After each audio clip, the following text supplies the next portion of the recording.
Hello everyone, कैसे हैं आप सब। आज हम लोग बात करने वाले हैं ज्ञानपीठ पुरस्कार। ज्ञानपीठ पुरस्कार रामभद्राचार्य जी को मिला और विवाद हो गया, क्योंकि अभी कुछ समय पहले ही हुआ ये, जब राम मूर्ति की स्थापना हो रही थी उस दौरान उन्होंने एक स्टेटमेंट दे दिया, जिसको लेकर एक बहुजन समाज का एक बड़ा तबका नाराज हो गया। स्टेटमेंट ये था कि जो राम को नहीं पूछता वो चमार है।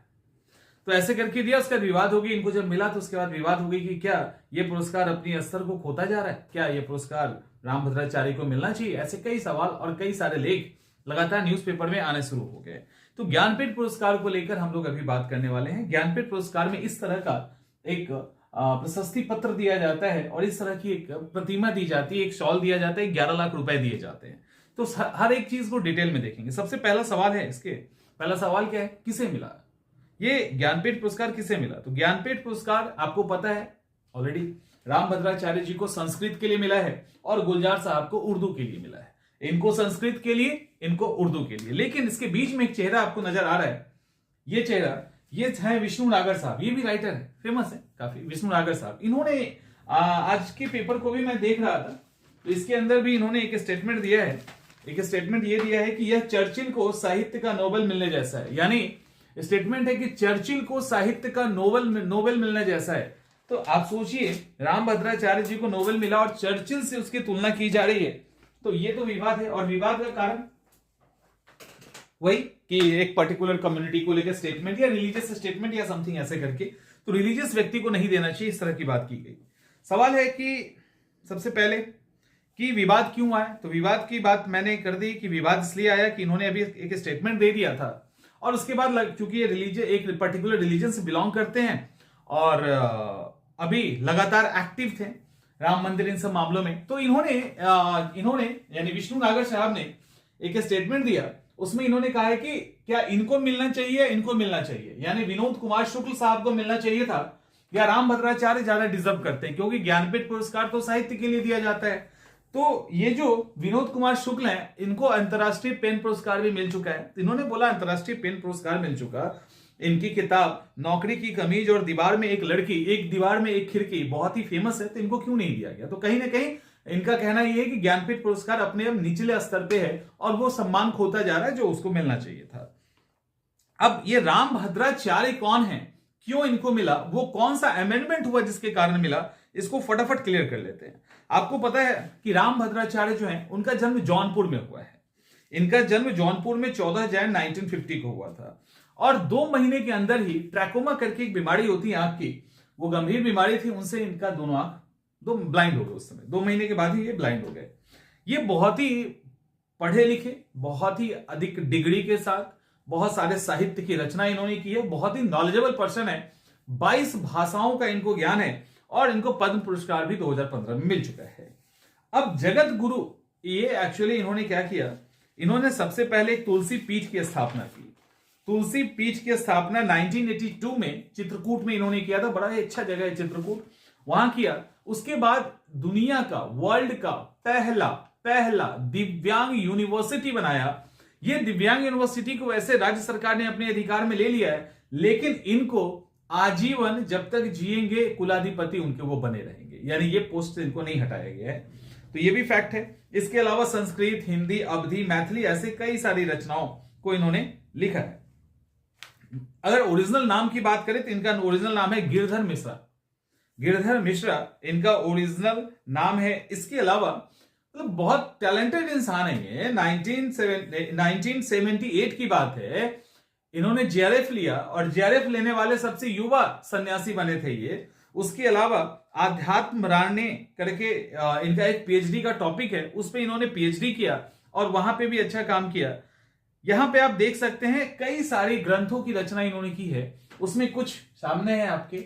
इसके साथ ही इनको कई सारे पुरस्कार मिल चुके हैं पहले ही। इसके पहले पद्म विभूषण, देवभूमि पुरस्कार, साहित्य अकादमी पुरस्कार, तो ऐसे ऐसे पहले दिग्गज जो पुरस्कार मिलता है दिग्गजों को, वो पुरस्कार ये ऑलरेडी ले चुके हैं। ठीक है, ऑलरेडी ले चुके हैं। अब इनको ये प्राइज मिला तो विवाद हो, लास्ट में हम लोग देखेंगे क्या है। उसके पहले देख लेते हैं ज्ञानपीठ पुरस्कार क्या होता है। देखिए, ज्ञानपीठ पुरस्कार की कुछ फैक्ट्स की बात कर लें तो ज्ञानपीठ पुरस्कार की स्थापना हुई थी वो 1968 में हुआ था, 1961 में हुआ था। ये सिंपल से फैक्ट्स हैं, आपको पता है। और 1965 में पहला प्राइज दिया गया था। 1961 में इसकी स्थापना हुई थी, 1965 में इसका पहला प्राइज दिया गया था। ज्ञानपीठ के जो फाउंडर हैं वो साहू शांति प्रसाद जैन के 50वें सालगिरह पे इसका फाउंडेशन दिया गया था।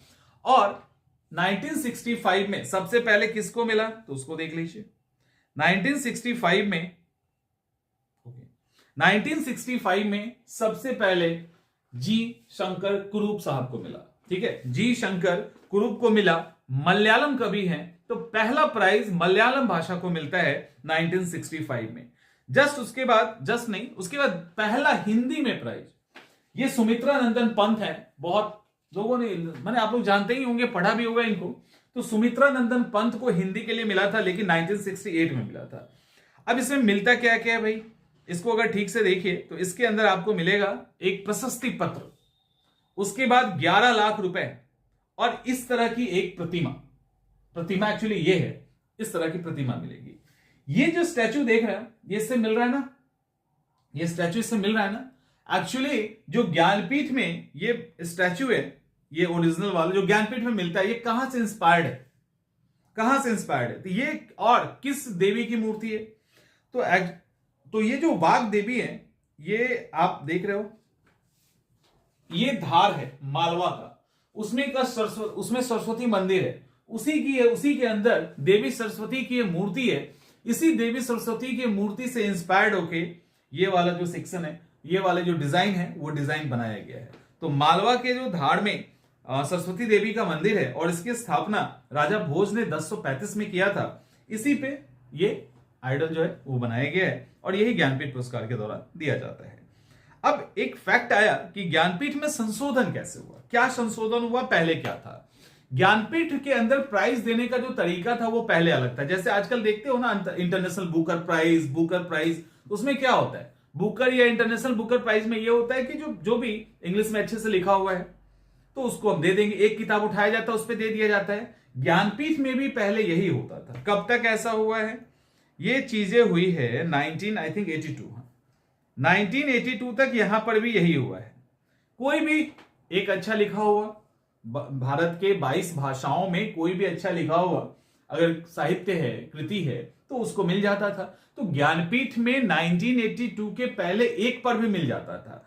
अब इसको बदल दिया गया। अब ऐसा नहीं है। अब क्या है, साहित्य के अंदर जिनको मिलता है उनका क्या ओवरऑल योगदान है, जीवन का ओवरऑल योगदान क्या है। जैसे इसमें होता अब यह है कि जिस साल देना है उस साल को छोड़कर उसके पहले के 20 साल को एनालाइज किया जाता है। उस 20 साल में क्या परफॉर्मेंस रहा है उनका, क्या किया है साहित्य के क्षेत्र में और 22 भाषाओं में, अगर वहां पे वो अच्छा कर रहे हैं तो ये मिलेगा। और यही वो आधार है जिसके कारण रामभद्राचार्य जी को ये अवार्ड मिल गया। अब मन में ये आएगा क्या उनको मिलना चाहिए कि नहीं, तो डेफिनेटली उन्होंने साहित्य के अंदर तो लिखा ही है ना, वो किसी सेक्ट से बिलोंग करते हैं या जो भी, जिस तरह से उनका साहित्य पे, भाषाओं पे पकड़ है, खास करके संस्कृत पे, अवधी पे, इन सब पे, तो वो अपने आप पे काबिले तारीफ है। तो ये अवार्ड उनको नहीं मिलना चाहिए ऐसा कुछ नहीं है। मैंने ये पूरी तरह से ठीक नहीं है, क्योंकि अब ये पर्टिकुलर रिलीजन से बिलोंग करने के कारण इनका कोई पॉलिटिकल स्टेटमेंट, रिलीजियस स्टेटमेंट, वो अलग मैटर है, वो तो डिबेट का मैटर है। यहां पे क्या है, यहां साहित्य की बात की जा रही है, तो पॉलिटिकल रिलीजियस मैटर इनका अलग है। अभी इनको ज्ञानपीठ जब देना था तो साहित्यिक नजरिए से देखा गया, तो इन्होंने ऐसे ऐसे अच्छे साहित्य की रचना की है जिसके कारण वो जो साहित्य है वो मजबूत हुआ।